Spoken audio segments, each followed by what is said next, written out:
Al-Iman TV, sarana penyubur keimanan. Assalamualaikum warahmatullahi wabarakatuh. Innal hamdalillah nahmaduhu wa nasta'inuhu wa nastaghfiruh wa na'udzu billahi min syururi anfusina wa min sayyiati a'malina. Man yahdihillahu fala mudilla lahu wa man yudlil fala hadiyalah.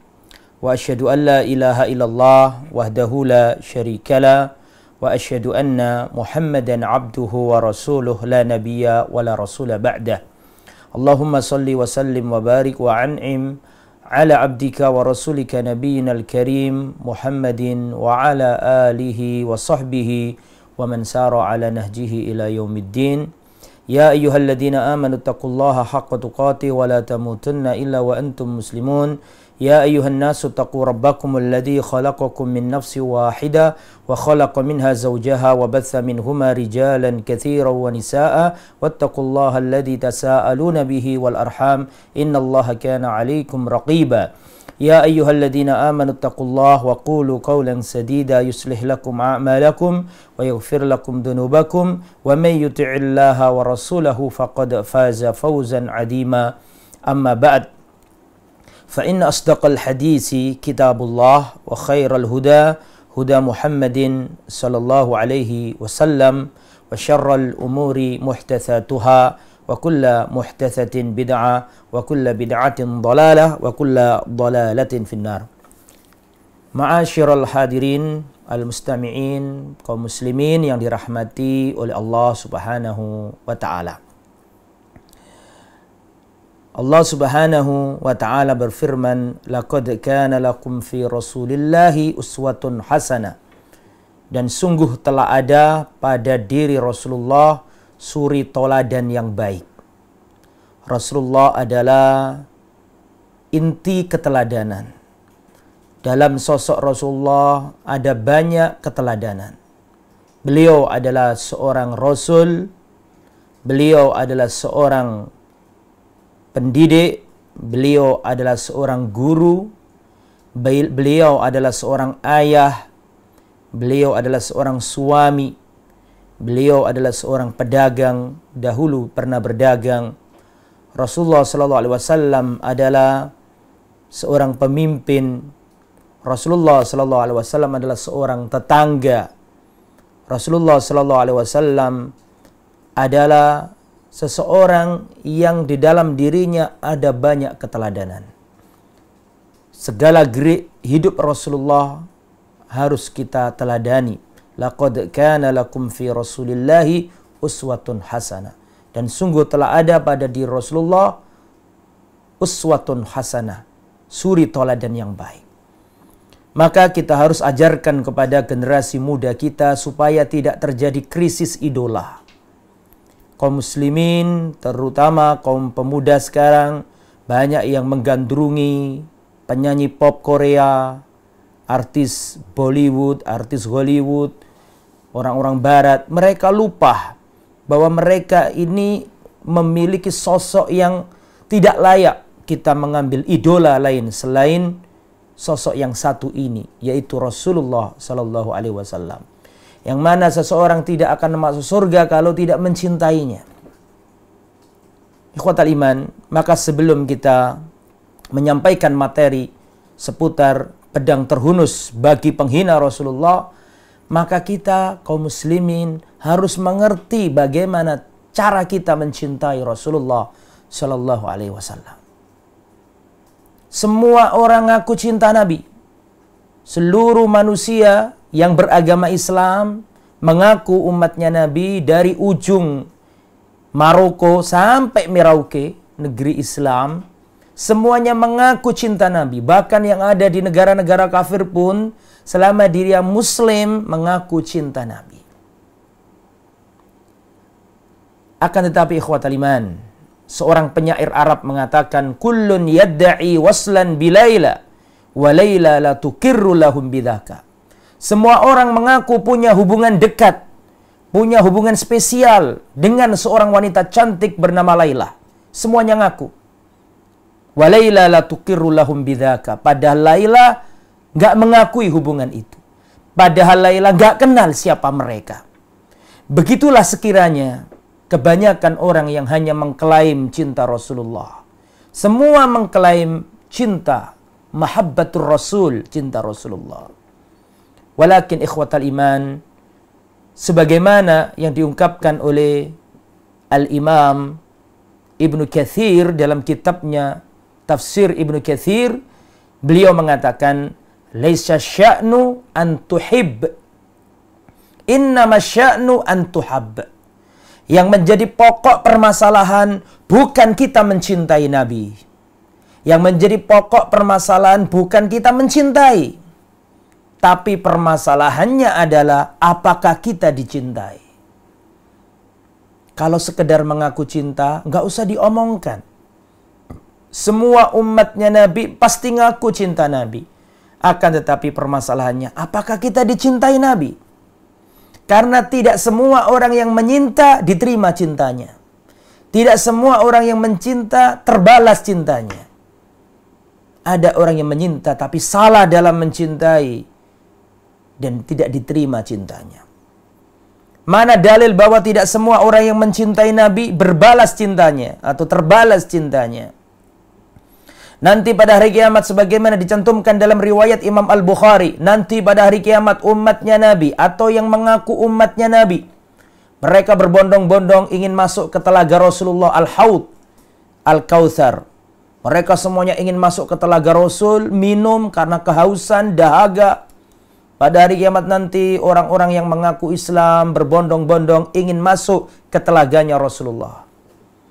Maka ada sebagian dari umatnya Nabi yang dihalau, diusir, gak boleh masuk telaga. Maka Rasulullah Sallallahu Alaihi Wasallam berkata kepada Allah Subhanahu Wa Taala, Rabbi ummati ummati, ya Allah umatku, ya Allah umatku, kenapa kok diusir? Biarkan mereka masuk. Tapi apa kata Allah Subhanahu Wa Taala? Innaka la tadri ma ahdatsu ba'daka. Hei Muhammad, kamu nggak tahu apa yang diada-adakan mereka sepeninggalmu. Suhkan. Ya, jadi nggak bisa bertemu Nabi, tidak terbalas cintanya. Karena apa? Karena salah dalam mencintai. Tidak semua orang mencintai terbalas cintanya. Laisa sya'nu an tuhib, innama sya'nu an tuhab. Yang menjadi permasalahan bukan engkau mencintai, tapi permasalahannya adalah apakah engkau dicintai. Maka kita harus mencintai Rasul dengan cara yang diajarkan Rasulullah Sallallahu Alaihi Wasallam. Bagaimana cara kita mencintai dan dicintai Nabi? Mana bukti bahwa kita cinta Nabi? Pembuktian yang pertama adalah, perhatikan dan silakan dicatat kaum muslimin yang dirahmati oleh Allah. Yang pertama, bukti bahwa kita cinta Rasulullah. Yang pertama adalah at-tasdiqu fi ma akhbar. Kita harus membenarkan beritanya Nabi. Meyakini, membenarkan berita hadis dari Nabi dan tidak boleh menolaknya. Kalau hadis itu sahih. Itu adalah bukti cinta yang pertama. Apa yang dikatakan Nabi? Sami'na wa ata'na. Rasulullah mengabarkan bahwa nanti ada azab kubur, ada nikmat kubur, ada kebangkitan, ada yaumil mahsyar, ada hisab, ada mizan, ada sirat, ada surga, ada neraka. Wajib kita imani. Kalau sampai kita menolak dan gak percaya, maka kita belum cinta sama Nabi. Rasulullah SAW mengabarkan bahwa wanita harus memakai jilbab. Terus ada orang yang menolak, la. Ini hanyalah tradisi Arab. Ini hanyalah budaya Arab. Padahal itu syariatnya Nabi. Sinfani min ahlin nar, kata Rasulullah. Ada dua penghuni neraka yang belum aku lihat sebelumnya. Di antaranya adalah nisa'un kasiyatun ariyatun ma'ilatun mumillat. Di antara calon penghuni neraka adalah seorang wanita yang berpakaian tapi telanjang. Berpakaian tapi terlihat auratnya. Itu dalil bahwa disuruh pakai jilbab. Kalau sampai menolak hadisnya Nabi dan menganggap ini kultur Arab, kau bukan umatnya Nabi. Kau belum cinta sama Nabi. Karena seandainya engkau cinta Nabi, niscaya engkau akan menerima hadisnya Nabi. Sami'na wa ata'na. Rasulullah SAW mengabarkan kalau ada lalat masuk ke bejanamu, ke gelas yang ada airnya, celupkan, kata Nabi. Karena salah satu sisi sayap itu, sayapnya lalat itu ada racunnya, sayap yang lain ada penawarnya. Celupkan, lemparkan dan minum, tidak apa-apa. Ini hadis sahih. Kalau sampai kita mengatakan, ini hadis ini nggak masuk akal, hadis ini nggak logis, hadis ini jorok, kemudian menolak hadis ini, maka engkau belum cinta sama Nabi. Karena engkau tidak percaya dengan ucapannya Nabi. Padahal kalau benar engkau cinta, pembuktian yang pertama adalah engkau percaya, mengimani, membenarkan apa yang disampaikan Nabi. Dan alhamdulillah ilmu modern sudah menyatakan, bukan opini lagi, tapi sudah menjadi fakta ilmiah, bahwa memang lalat itu dalam dirinya mengandung zat yang imun dalam dirinya. Sudah ada penelitiannya itu. Intinya terbukti hadisnya Nabi itu. Singkat kata, ini adalah pembuktian pertama kalau kita cinta Nabi. Disuruh membenarkan berita dan kabar dari Nabi, tidak boleh ditolak. Wajib diimani. Itu yang pertama. Yang kedua, ikhwatal iman yang dirahmati oleh Allah, bukti bahwa kamu cinta Nabi yang nomor dua adalah ta'atuhu fima amar. Engkau mentaati apa yang diperintahkan oleh Nabi. Nabi menyuruh kaum wanita memakai jilbab, pakailah jilbabmu. Kalau seandainya ada seorang wanita mengaku cinta Nabi, tapi dirinya nggak pakai jilbab, wallahi dia belum cinta Nabi. Karena di antara pembuktian cinta Nabi, kau harus mengerjakan dan mentaati perintahnya Nabi. Rasulullah SAW mengatakan, waqful liha, piaralah jenggotmu, biarkanlah jenggotmu. Kalau engkau ngaku cinta Nabi, butuh pembuktian. Salah satu pembuktiannya adalah kau amalkan perintahnya Nabi. Biarkan jenggotmu. Di antara perintahnya Nabi adalah mengangkat pakaian di atas mata kaki. Ya, ma asfala minal ka'baini minal izari fa finnar. Apa saja pakaian yang di bawah mata kaki tempatnya di neraka. Kalau kau cinta Nabi, buktikan bahwa kau cinta Nabi. Dan pembuktian yang nomor dua adalah ta'atuhu fima amar. Engkau mentaati perintahnya Nabi. Pembuktian yang nomor tiga, ikhwatal iman yang dirahmati oleh Allah. Pembuktian cinta Nabi yang nomor tiga adalah ijtinabu ma naha anhu wa zajar. Kau tinggalkan larangannya Nabi. Nabi melarang kalian membuka aurat, tinggalkan membuka aurat. Tutuplah auratmu. Rasulullah melarang kalian memakai pakaian di bawah mata kaki. Bagi laki-laki, angkatlah pakaianmu. Rasulullah melarang engkau bertransaksi ribawi, tinggalkan riba. Kalau kita ini ngaku cinta Nabi. La'ana Rasulullah akila riba wa mukilahu wa katibahu wa syahidaihi hum sawa. Rasulullah melaknat orang yang memberi makan riba, yang makan riba, yang mencatatnya, yang kedua saksinya, hum sawa, semuanya sama kena laknat. Kalau ngaku cinta Nabi tapi masih riba, berarti kita belum cinta sama Rasulullah Sallallahu Alaihi Wasallam. Kemudian ikhwatal iman yang dirahmati oleh Allah Subhanahu wa Ta'ala.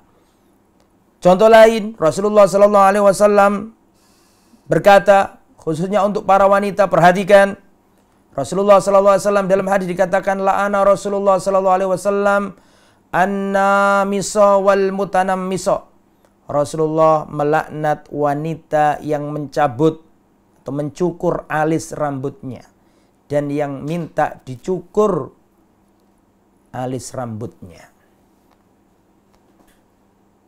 Jadi kalau ada wanita, dia punya alis, dia cukur, dia bersihkan alisnya sampai habis alisnya atau dipendekkan, maka ini semuanya dalil bahwa dia belum cinta Nabi. Karena seandainya dia cinta Nabi, tentunya dia tidak melakukan itu. Rasulullah Sallallahu Alaihi Wasallam juga mengatakan, la'ana Rasulullah, dalam hadis dikatakan, la'ana Rasulullah al-wasila wal mustausila. Rasulullah melaknat wanita yang menyambung rambut dan yang minta disambung rambutnya.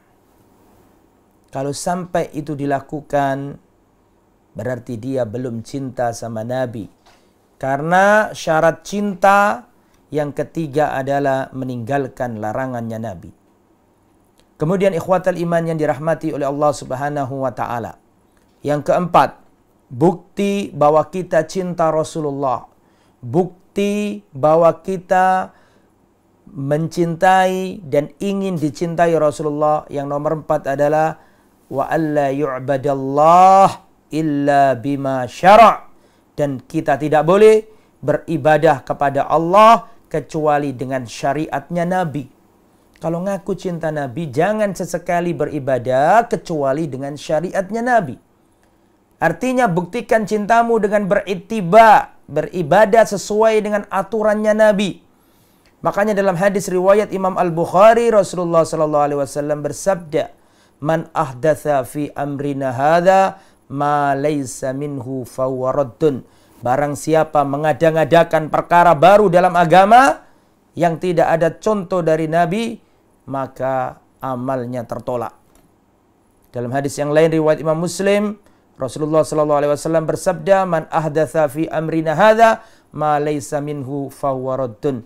Barang siapa man amila amalan laisa alai amruna fawaratun, barang siapa beramal tidak ada contoh, tidak sesuai dengan perintah Nabi, maka tertolak.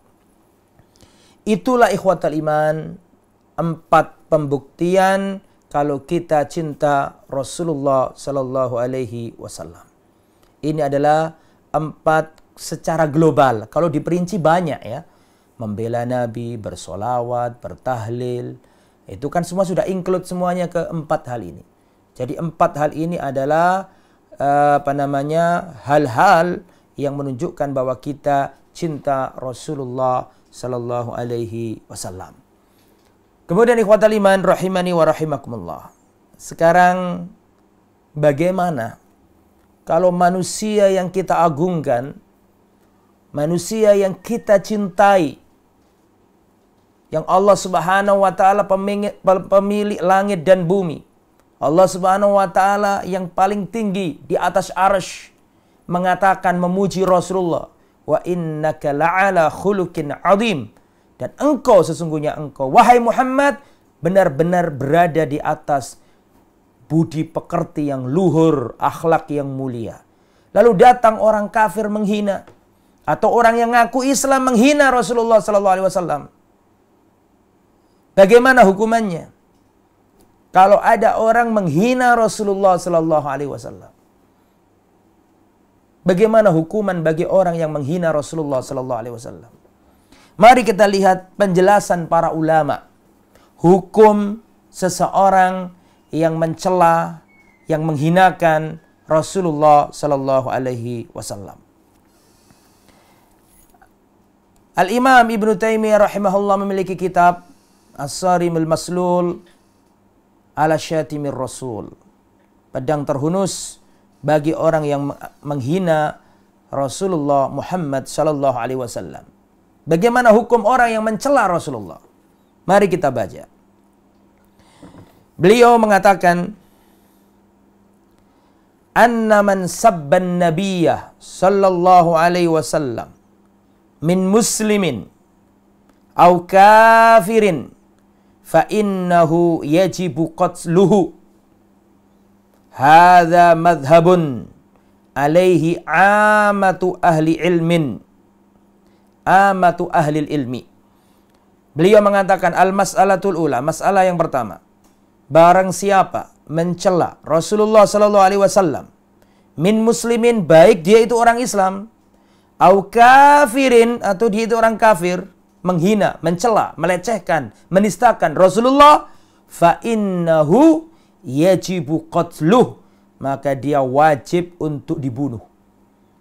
Hadza madhhabun alaihi ammatu ahli ilmi. Ini adalah madhab yang di atasnya berdiri para ulama ahli ilmu, kebanyakan ahli ilmu. Dan para ulama berijma' tentang perihal orang yang menghina Rasulullah.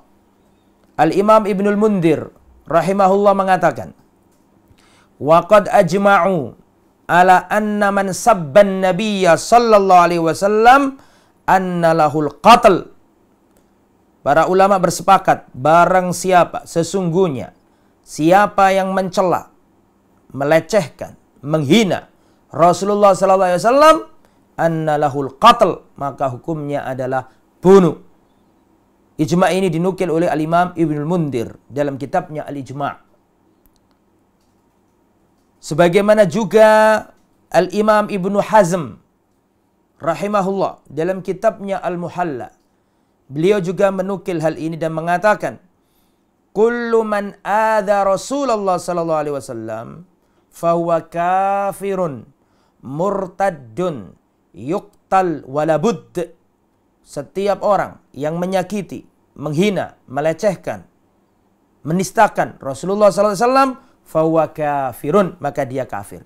Kalau orangnya sebelumnya Islam misalnya, terus mencela Rasulullah, menghina Rasulullah, fahuwa kafirun, maka dia dihukumi kafir. Murtadun, dan dia dihukumi murtad. Yuqtal, dan dia harus dihukum bunuh. Walabud, dan harus. Nah, ini hendaklah kita berhati-hati tentang masalah yang satu ini. Jangan melecehkan Rasulullah sallallahu alaihi wasallam karena hukumannya berat, ya, menghina Rasulullah sallallahu alaihi wasallam. Dulu di zaman orang munafik, di zaman Rasulullah sallallahu alaihi wasallam ada orang munafik yang menghina Rasul, melecehkan Rasul, menjadikan Rasulullah bahan candaan, melecehkan dan menghina Rasulullah sallallahu alaihi wasallam. Kemudian kabar ini sampai ke Rasulullah sallallahu alaihi wasallam. Maka turun ayat dari langit, surat At-Taubah ayat 65. Wala in sa'altahum la yaqulunna innama kunna nakhudu wa nal'ab. Jika engkau katakan kepada mereka, kenapa kalian kok guyon, bercanda, menistakan ayat Al-Quran, Allah, Rasulullah? Mengapa kalian telah menghina Rasulullah, melecehkan Rasulullah? Ya, niscaya mereka akan berkata, kunna nakhudu wa nal'ab. Kami hanya bergurau, bermain-main saja, enggak sungguhan. Qul, katakan Muhammad, abillahi wa ayatihi wa rasulihi kuntum tastahzi'un. Katakanlah Muhammad kepada mereka itu yang menghina, yang menistakan Allah, ayatnya dan Rasulnya. Apakah dengan Allah, ayat-ayatnya dan Rasulnya kalian memperolok, kalian sendagurau, kalian menghina-hina? La ta'tadiru, tidak perlu kalian mencari-cari alasan. Jangan mencari udzur dalam hal ini. Qad kafartum ba'da imanikum. Kalian telah menjadi kafir setelah beriman.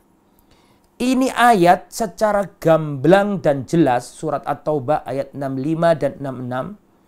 Ayat ini sebagai dalil bahwa orang yang menghina, melecehkan Rasulullah, maka kelakuannya itu menyebabkan dirinya dihukumi kafir oleh para ulama secara ijma'.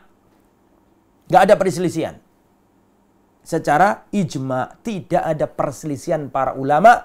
Kalau ada orang ngaku Islam terus mencela Rasulullah, menghina-hina Rasulullah, menjelek-jelekkan Rasulullah, maka para ulama mengatakan bahwa dia dihukumi al-kufur, dihukumi kafir, wa yuqtal, dan dihukum bunuh. Ini menurut para ulama. Hal ini sebagaimana dikatakan oleh Asy-Sa'di ketika mengomentari ayat di atas tadi, fa innal istihza' billah, sesungguhnya menghina ayat-ayat Allah, membuat guyonan, membuat lucu-lucuan, mencanda, merendahkan, menistakan, menghinakan ayat-ayat Allah atau Rasulullah, kufrun, ini adalah perbuatan kekafiran, muhrijun aniddin, ini mengeluarkan orang dari agama. Maka hendaklah kita berhati-hati dari mencela Rasulullah sallallahu alaihi wasallam. Ikhwatal iman, banyak hadis Rasulullah sallallahu alaihi wasallam yang menjelaskan tentang orang-orang yang dahulu pernah mencela Nabi dan bagaimana kondisi mereka ketika Nabi masih hidup. Banyak riwayat seperti itu. Mari kita perhatikan. Dulu, ya, di sini disebutkan ada beberapa hadis dari beberapa hadis dari Rasulullah SAW yang menunjukkan bagaimana hukuman orang yang mencela Nabi di zaman Nabi. Kita perhatikan. Hadis yang pertama. Ma rawahu asy-Sya'biyu an Aliyin, dari seorang tabi'in yang bernama Asy-Sya'bi dari Ali bin Abi Thalib. Perhatikan. Anna yahudiyatan kanat tashtumun nabiyya sallallahu alaihi wasallam. Dahulu ada seorang wanita yang beragama Yahudi mencela-cela Rasulullah, menghina-hina Rasulullah. Wa taqa'u fihi, menghina Rasulullah. Fakhonaqaha rajulun. Maka ada seorang laki-laki sahabatnya Nabi melihat wanita ini mencela Nabi, mencemooh Nabi, menjelek-jelekkan Nabi. Maka ada seorang laki-laki berdiri dan mencekik lehernya wanita Yahudi tersebut. Hatta matat, sampai akhirnya wanita tersebut mati. Kemudian hal itu setelah sampai kepada Rasulullah SAW. Perkara hal ini sampai ke telinga Rasulullah SAW. Fa'abtola Rasulullah SAW damaha. Maka Rasulullah SAW membatalkan darahnya wanita ini. Membatalkan darahnya artinya darahnya halal. Dan yang melakukannya tidak dihukum oleh Rasulullah SAW karena itu membela Rasulullah SAW. Dan ini disebutkan juga oleh Al-Imam Al-Albani dalam Irwa'il Ghalil dengan isnad yang sahih. Itu kisah Yahudi. Jadi dulu ada orang Yahudi kerjaannya mencela Nabi, selalu mencela dan selalu merendahkan Nabi, dibunuh oleh seorang sahabat. Ketika wanita tersebut terbunuh, maka darahnya wanita Yahudi yang mencela Nabi tadi hadar. Ya, jadi darahnya nggak dianggap dan pelaku pembunuhan tidak dihukum oleh Rasulullah SAW. Begitu juga dengan kisah yang selanjutnya, ya. Kisah lelaki buta dengan Ummul Walad, dengan ibu dari anaknya. Marawahu Ismailu bin Ja'far bin Israil an Uthman as-Saham an Ikrimah an Ibni Abbasin radhiyallahu anhu. Dari Ikrimah ini seorang tabi'in, muridnya Sayyidina Abdullah bin Abbas. Beliau meriwayatkan dari gurunya Abdullah bin Abbas. Perhatikan. Anna a'ma kanat lahu ummu waladin. Dahulu ada seorang laki-laki buta di kalangan sahabat Nabi. Dia memiliki seorang wanita, ya, budak hamba sahaya. Wanita ini punya anak dari lelaki yang buta tadi. Ya, hamba sahaya dikumpuli punya anak, ya, namanya Ummu Walad. Kemudian Ummu Walad, ya, budak ini memiliki kebiasaan buruk. Apa itu? Tashtumun Nabi SAW. Dia mencela Rasulullah. Wa taqa'u fihi, dan selalu menghina, mencela Rasulullah SAW. Fayanhaha, maka lelaki buta ini melarangnya, kamu jangan mencela Rasulullah. Ya, stop, jangan kau lakukan lagi. Fala tantahi, tapi wanita ini enggak berhenti. Terus mencela Rasulullah, menjelek-jelekkan Rasulullah, mencemooh Rasulullah SAW. Sampai akhirnya lelaki buta ini enggak betah melihat ocehannya wanita ini. Fa'akhadal mighwal fawada'ahu fi batniha wattaka 'alaiha faqatalaha. Karena laki-laki buta ini terus mendengar ocehan, cemoohan, celaan, nistaan, hinaan wanita ini kepada Rasulullah SAW, akhirnya lelaki buta ini mengambil cangkul atau sejenisnya, terus diletakkan di perutnya wanita ini dan ditusukkan ke perutnya wanita ini, ditindihi dengan keras dan akhirnya wanita tersebut mati, dibunuh oleh lelaki buta itu. Maka peristiwa itu membuat orang-orang bertanya-tanya, siapa ini yang membunuh?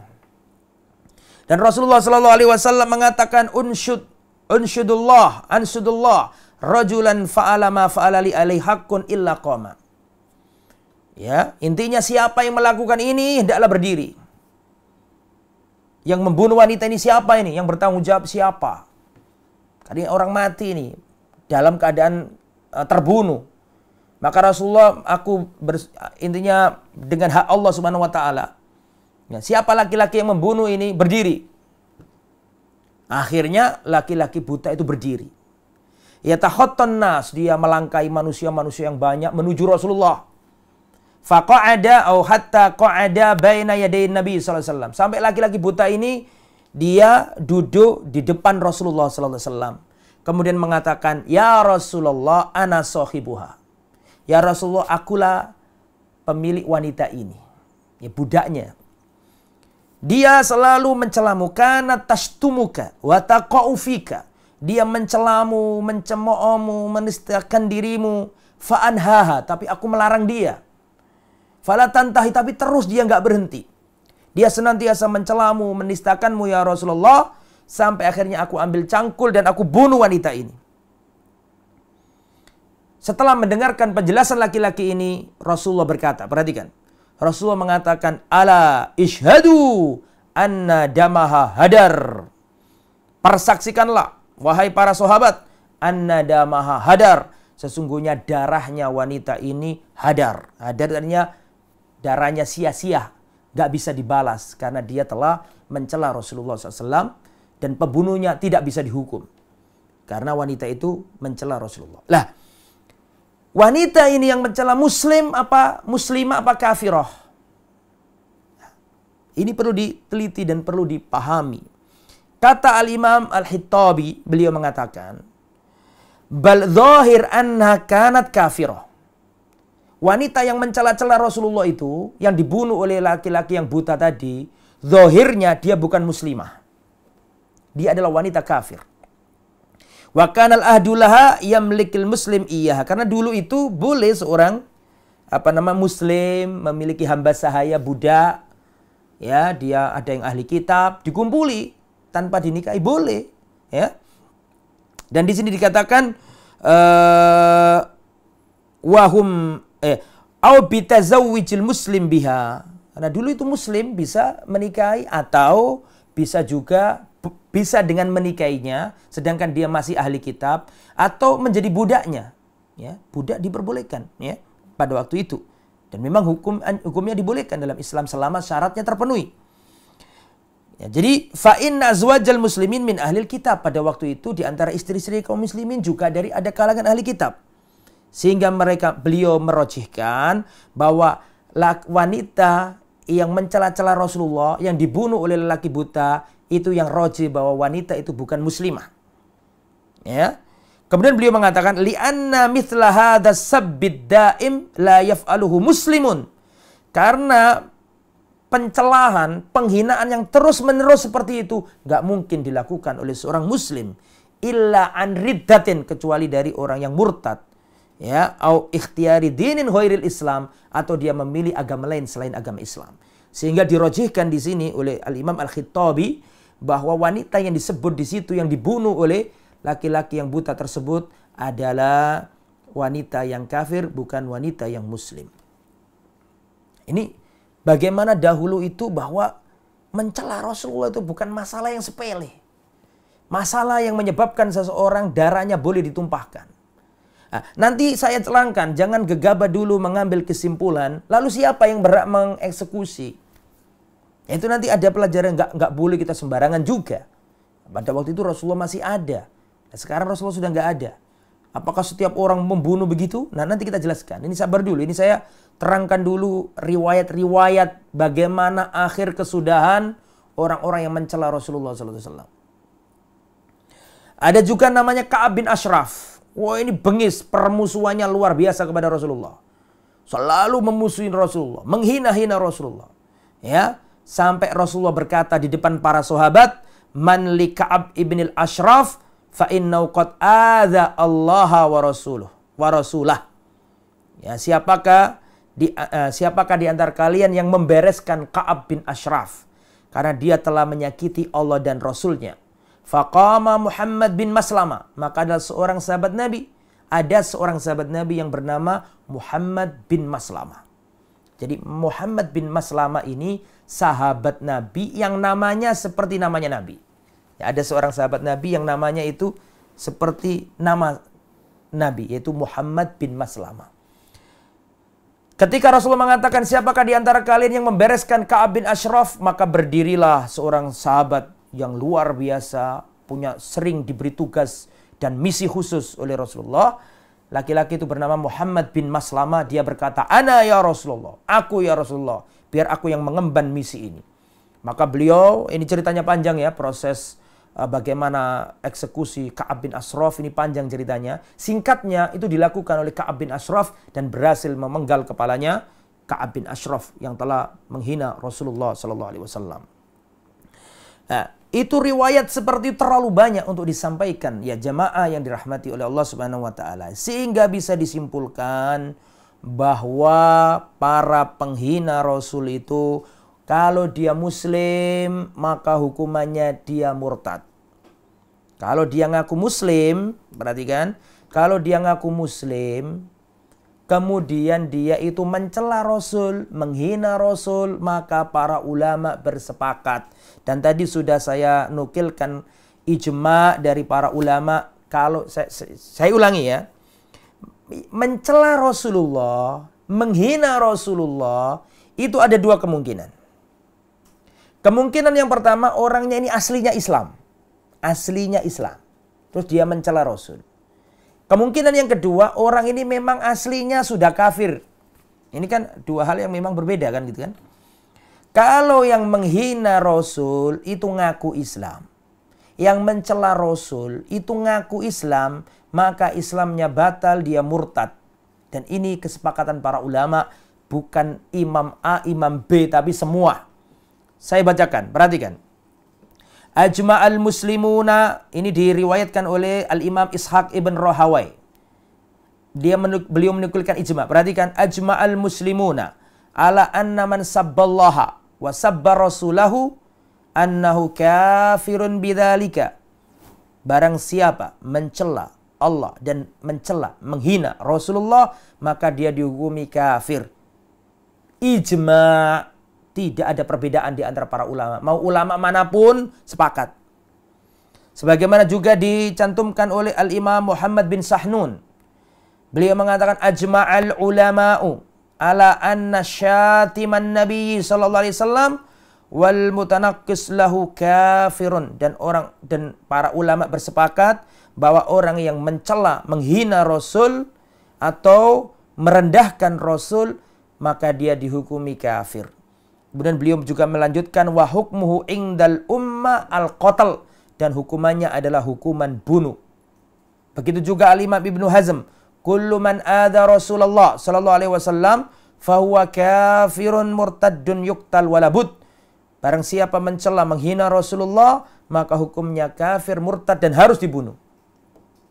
Itu kalau orangnya ngaku Islam. Ya, saya ulangi, kita berbicara kalau orangnya Islam dulu ini. Kalau orangnya itu KTP-nya Islam, ngaku Islam, terus mencela-cela Rasul, tidak terima dengan Rasul, menghina-hina Rasul, maka seperti yang saya katakan tadi, para ulama berijma, berkonsensus, bersepakat orang ini dihukumi murtad dan wajib dibunuh. Itu kalau ada hukum Islam dan tidak boleh perorangan. Perhatikan, ini jangan sampai disalahpahami, karena bahaya kalau disalahpahami. Yang melakukan itu adalah pemerintahan Islam melalui pengadilan secara resmi, bukan perorangan. Adapun perorangan nggak boleh, karena itu menimbulkan maslahat, menimbulkan mafsadat yang sangat dahsyat. Jadi harus ada payung hukum, nggak boleh hukum rimba, nggak boleh. Ya, harus konstitusional, tidak boleh sembarangan. Nah, nanti kita jelaskan lagi itu. Nah, sekarang masalahnya, bagaimana kalau orang yang ngaku Islam, KTP-nya Islam, mencela Rasulullah, menghina Rasulullah, terus dia ingin tobat. Bagaimana hukumannya? Diterima tobatnya, dihukum bunuh, atau bagaimana kalau dia mengaku salah? Yang pertama, pendapat yang pertama, hukuman mati gugur. Karena dia tobat, nggak jadi dihukum mati. Ini pendapat pertama. Pendapat yang kedua, taubatnya tidak diterima. Dan hukuman mati tetap diberlakukan. Itu yang nomor dua nih. Tobatnya tidak diterima dan hukuman mati tetap diperlakukan. Adapun pendapat yang rajih, wallahu a'lam bissawab, adalah pendapat yang dipilih oleh Al-Imam Syekhul Islam Ibnu Taimiyah dan juga dipilih oleh Al-Imam Al-Utsaimin, pendapat nomor 3. Apa itu? Tobatnya orang ini diterima. Disuruh tobat, tetapi hukuman bunuh tetap jalan sebagai hukuman bagi dia. Oke, kamu tobat, diterima tobatmu. Tapi hukuman bunuh tetap berlangsung. Gak bisa dihapus. Kalau mencela Rasulullah SAW. Itu kalau orangnya aslinya Islam. Bagaimana kalau orangnya itu memang kafir sejak dari kemarin? Seperti apa yang diceritakan dalam hadis-hadis yang saya ceritakan tadi. Kisah seorang wanita Yahudi mencela Nabi, dicekik sama sahabat, mati. Dan Rasulullah membatalkan darahnya. Sahabat gak dihukum, karena ini mencela Rasulullah. Termasuk wanita tadi itu. Wanita kafir yang mati dibunuh, lelaki buta tadi itu. Nah, itu juga kafir. Maka sehingga bisa disimpulkan, sebelum kita akhiri pembahasan ini, kesimpulannya begini. Sebagaimana yang disampaikan oleh Syekhul Islam Ibnu Taimiyah dalam kitabnya As-Sarim Al-Maslul, As-Sarim Al-Maslul ala Syatimir Rasul, beliau mengatakan, perhatikan saya bacakan. Anna man sabban nabiyya sallallahu alaihi wasallam, barang siapa atau sesungguhnya orang yang mencela Rasulullah, menghina Rasulullah, menistakan Rasulullah, min muslimin, baik itu orang Islam, au kafirin, atau dia orang kafir, menghina Nabi, fa innahu yajibu qatluhu, maka wajib hukumnya untuk dihukumi bunuh. Gak peduli dia muslim, gak peduli dia kafir. Kalau sampai dia menghina, melecehkan Rasulullah, ya, kata Syekhul Islam Ibnu Taimiyah, fa innahu yajibu qatluhu, maka hukumnya adalah hukuman mati. Ya, atau hukum bunuh. Hadza madhabun alaihi amatu ahlil ilm, dan ini adalah pendapat kebanyakan para ulama Islam. Dicantumkan dalam kitab As-Sarimul Maslul halaman yang ketiga. Oke. Karena tadi kita sudah menjelaskan riwayat-riwayat banyak bagaimana baik muslim maupun orang kafir kalau sudah menghina Rasul hukumnya bunuh. Ya, itu sudah kita jelaskan tadi. Nah, sekarang siapa yang berhak mengeksekusi? Apakah hukum rimba berlaku setiap orang kalau melihat tetangganya mencela Rasul langsung dia ngambil pedang bunuh tetangganya? Atau bagaimana? Sekarang Rasulullah sudah nggak ada. Kalau zaman itu Rasulullah mengizinkan. Kalau sekarang nggak ada Rasulullah SAW. Nah, ini bagaimana? Maka dikatakan di sini, perhatikan ya jemaah, jangan sampai kita juga salah dalam menerapkan. Kalau salah juga bahaya ini. Kita nanti ngawur. Dengan alasan yang belum jelas kita ngambil pedang, kita bunuh orang, alasannya menghina Nabi, padahal belum tentu. Nah, itu kan nggak boleh sembarangan, darah ini nggak boleh sembarangan ditumpahkan. Makanya di situ disebutkan Al-Imam Al-Kasani menyebutkan bahwa, perhatikan, an yakunal muqim lil haddi huwal imam aw man wallahul imam, yang berhak menjalankan, mengeksekusi hukuman had itu adalah al-imam, pemerintah negara yang hak, ya, atau yang diberi mandat oleh imam, atau yang diberi mandat oleh pemimpin, hakim misalnya, ya, atau yang berkewajiban dalam pengadilan, itu yang menjatuhkan sanksi dan ada yang ditunjuk. Adapun kita perorangan, lihat tetangganya ngomong ngawur, kemudian kita bunuh, tidak boleh, berbahaya itu. Nanti akan perkara belum jelas sudah terjadi pertumpahan darah, itu tidak boleh. Sehingga dalam hal ini tetap meskipun para ulama sepakat berijma bahwa orang yang menghina Rasul hukumannya itu dihukumi kafir dan harus dibunuh, tetapi dalam pelaksanaannya tetap melalui prosedur peradilan. Gak boleh sembarangan, gak boleh perorangan, berbahaya, menjadikan rusak masyarakat.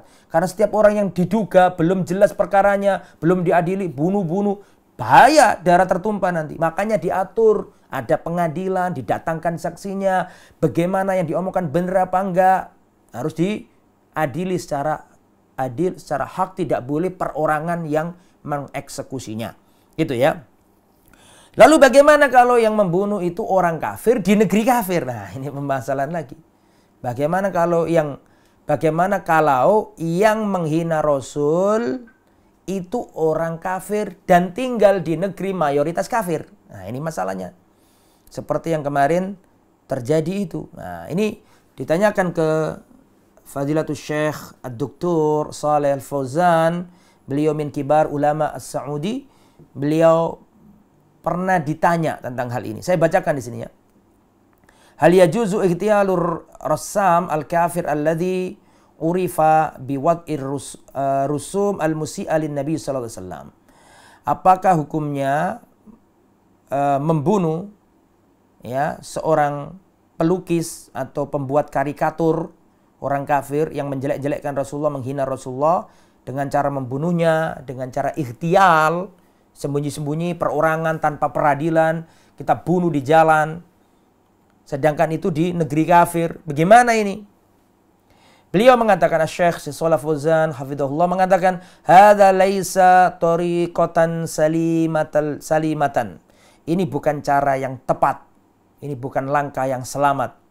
Ya, al-ikhtiyalat wa hadhihi yakni taziduhum syarran wa ghaidan alal muslimin. Karena yang dilakukan ini justru akan yakni menambah kejelekan di negeri itu. Kaum muslimin semakin tertindas. Ya, dan akan menimbulkan kekacauan ya. Itu karena apa? Karena posisi kaum muslimin lemah. Maka dikhawatirkan akan membuat gejolak yang lebih dahsyat ya, yang semakin memudaratkan kaum muslimin. Sehingga yang harus dilakukan adalah dengan cara menjelaskan keutamaan Rasul, kemudian menumpahkan, membantah syubhat-syubhat mereka. Adapun masalah jihad fisabilillah harus dengan izin waliul amr bil jihad fisabilillah. Karena tidak cukup orientasinya adalah membunuh orang yang menghina, tapi orientasinya juga lebih dari itu dengan cara mempertimbangkan masalih wal mafasid, mempertimbangkan maslahat dan madarat. Adapun peristiwa kemarin itu wallahu alam bisawab, adapun yang membunuh dan akhirnya terbunuh juga, kita katakan rahimahullah farallahu, perkaranya hanya Allah Subhanahu wa taala, tapi dia jauh lebih mulia daripada yang dibunuh. Itu sepakat kita. Yang membunuh muslim dan dia membunuh karena menurut keyakinannya dia ini orang yang layak dibunuh dan ada kesempatan pada waktu itu sehingga dia membunuhnya untuk membela Rasulullah SAW.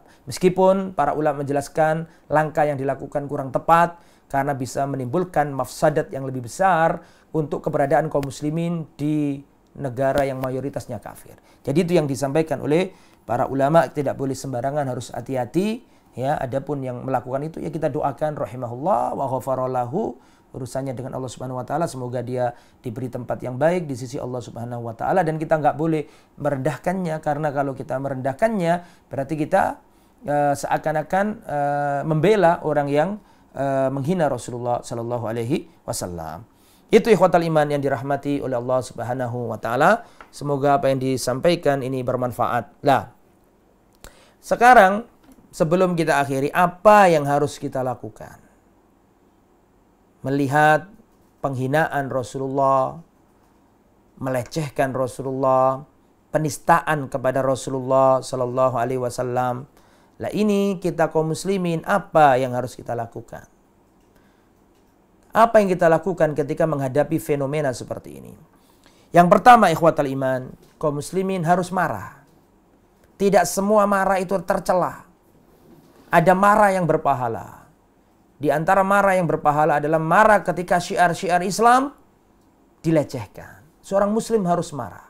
Karena marahnya orang Islam ketika syiar-syiar Islam dilecehkan, itulah sikap yang tepat dan benar untuk menunjukkan di mana posisimu. Karena setiap pelecehan terhadap Islam itu menggembirakan orang kafir dan menggembirakan orang munafik. Maka kita nggak boleh setuju, nggak boleh ridho, harus marah. Tunjukkan bahwa kita umat Islam yang membela Rasulullah. Itu yang pertama. Yang kedua, kita doakan kebinasaan bagi mereka yang telah melecehkan Rasulullah Sallallahu Alaihi Wasallam. Kita doakan kejelekan bagi mereka yang telah menghina Rasulullah Sallallahu Alaihi Wasallam. Kemudian yang nomor tiga yang kita lakukan adalah menjelaskan kepada umat ya tentang pentingnya mencintai Nabi. Kita jelaskan kepada umat tentang bagaimana akhlaknya Nabi. Tugas kita adalah mempopulerkan keistimewaannya Nabi, keutamaannya Nabi, kemuliaannya Nabi, dan budi luhurnya Nabi. Kita terangkan kepada umat, dan itu harus ngerti ilmu. Yang nggak boleh sembarangan. Itu tugas kita, menyebarkan kasih sayang yang diajarkan Rasulullah kepada kita, kita sebarkan kepada manusia agar manusia tahu siapa Rasulullah yang dihina-hina itu. Allah saja pemilik langit dan bumi memuji Rasulullah, wa innaka la'ala khuluqin azim. Sesungguhnya engkau Muhammad benar-benar di atas budi luhur yang baik, akhlak yang baik. Ya, rahmatan lil alamin, rahmat bagi alam semesta. Itu tugas kita ya. Itu yang nomor 3. Kemudian ikhwatal iman, yang nomor 4, kita harus introspeksi diri. Mengapa penghinaan ini terjadi? Kenapa penghinaan kepada agama kita, pelecehan, penistaan kepada agama kita terjadi? Ini kenapa? Yang nomor 4 adalah kita harus introspeksi diri. Tidaklah Allah kuasakan orang kafir kepada kaum muslimin kecuali karena dosa yang dilakukan oleh kaum muslimin. Hilang kewibawaan umat ini, hilang kemuliaan umat ini karena dosa yang ia lakukan. Perang Badar, meskipun jumlahnya kaum muslimin sedikit, tapi karena mereka taat Allah, dimenangkan Allah. Meskipun musuhnya banyak 1000. Yang 1000 kalah, yang sedikit menang. Kenapa? Karena dijaga oleh Allah. Karena mereka taat kepada Allah. Karena mereka di atas agamanya, Allah tolong. Dalam perang Ahzab, kaum muslimin sedikit. Kaum muslimin lautan manusia mengepung kota Madinah. Tapi apa yang terjadi? Yang sedikit dimenangkan Allah, yang 10.000 pasukan lautan manusia dikalahkan Allah. Allah obrak-abrik, Allah datangkan angin kencang mengalahkan mereka semuanya. Karena apa? Karena kaum muslimin di atas agamanya. Perang Al-Qadisiyah, jumlah kaum muslimin cuma 4.000. Jumlah pasukan kafir Persia 80.000. Siapa yang dimenangkan Allah? Yang 4.000 menang, yang 8.000 kalah. Kenapa? Kaum muslimin tidak pernah kalah karena jumlah. Kaum muslimin tidak dikalahkan oleh Allah karena kekuatan musuh. Enggak. Kita ini kalah bukan karena kekuatan musuh kita. Seandainya ini kita kalah ini karena kekuatan musuh kita, harusnya perang Badar kita kalah. Tapi buktinya menang. Itu dalil bahwa kita itu kalah bukan karena kekuatan musuh. Kita kalah karena maksiat yang kita lakukan. Mengapa orang kafir kok menghina Rasulullah? Karena kita ini nggak punya wibawa. Mana buktinya? Lihatlah perang Uhud. Kaum muslimin ketika mereka tidak taat kepada Rasulullah. Kaum muslimin ketika mereka mendurhakai Rasulullah, tidak patuh terhadap perintah Rasulullah. Lihat perang Uhud. Allah kalahkan kaum muslimin. Padahal perang Badar Allah menangkan. Perang Ahzab Allah menangkan. Perang Qadisiyah Allah menangkan. Perang Yarmouk Allah menangkan. Peperangan dengan tentara barbar jumlahnya nggak sebanding, Allah menangkan. Kenapa? Karena kaum muslimin di atas agamanya. Wibawa. Tapi ketika kaum muslimin melakukan kesalahan, coba kalau antum belajar sirah Nabawi, perhatikan perang Uhud. Itu ada pelajaran berharga. Kalau kita tidak taat sama Nabi, tidak setia dengan sunnah Nabi, pasti orang kafir akan mengalahkan kita. Ya sekarang ini nasib kita ini. Idza tabaya'tum bil 'inati wa idza tabaya'tum bil 'inati wa akhadtum adnabal baqari wa raditum biz zar'i wa taraktumul jihad sallallahu alaikum dullan la yanzi'u minkum hatta tarji'u ila dinikum. Kalau kalian sudah jual beli dengan sistem ina, riba, yang ada ribanya di situ. Kalian menggandrungi ekor-ekor sapi. Kalian sibuk dengan kalian mencintai pertanian. Kalian meninggalkan jihad fisabilillah. Apa kata Allah Subhanahu wa taala? Sallallahu alaikum dullan. Allah kuasakan kehinaan pada diri kalian. Dan Allah tidak mencabut kehinaan itu sampai kalian kembali kepada agama. Bagaimana wibawa umat ini bangkit lagi, tidak dicemooh, tidak direndahkan. Kita harus kembali kepada agama kita. Sesuai dengan Al-Quran dan sunnah dengan pemahaman salaful ummah. Kalau ingin dimenangkan Allah Subhanahu wa taala. Itu yang harus kita didik umat ini. Itu yang nomor 4 yang harus kita lakukan. Yang nomor 5, kita harus merujuk ke para ulama dalam bersikap, jangan sampai kita salah arah. Ya. Kemudian nomor 6, kita menasihati pemimpin kaum muslimin ya dengan cara yang benar. Kita mendoakan mereka untuk bisa membela kehormatan Rasulullah sallallahu alaihi wasallam. Kemudian juga termasuk nasihat, jangan sampai peristiwa ini justru kita jadikan perpecahan di antara kaum muslimin. Saling bertikai, saling menghujat, saling mengolok-ngolok karena perbedaan paradigma dalam menyikapi. Misalnya masalah boikot, masalah ini sampai akhirnya sesama kaum muslimin saling melecehkan, sesama kaum muslimin saling menghantam. Astaghfirullahaladzim. Nastaghfirullah. Ini kehormatan Rasulullah dilanggar. Malah kita sibuk saling mencela sesama kaum muslimin. Bersatulah kaum muslimin. Wa'tasimu bihablillahi jami'an wala tafarraqu. Bersatulah dengan tali Allah yang kuat dan jangan kalian bercerai-berai. Berpegang teguhlah dengan ajaran Islam yang al-haq, karena dengan itu kita tidak tercerai-berai. Semoga apa yang disampaikan bermanfaat. Mohon maaf atas segala kekurangan dan kekhilafan. Kita akhiri dan kita cukupkan sampai di sini. Mudah-mudahan kita senantiasa mencintai Rasulullah. Subhanakallahumma bihamdika asyhadu an la ilaha illa anta astaghfiruka wa atubu ilaik. Wassallallahu ala nabiyyina Muhammad wa ala alihi wa sahbihi ajma'in. Walhamdulillahirabbil alamin. Wassalamualaikum warahmatullahi wabarakatuh. Al Iman TV, sarana penyubur keimanan.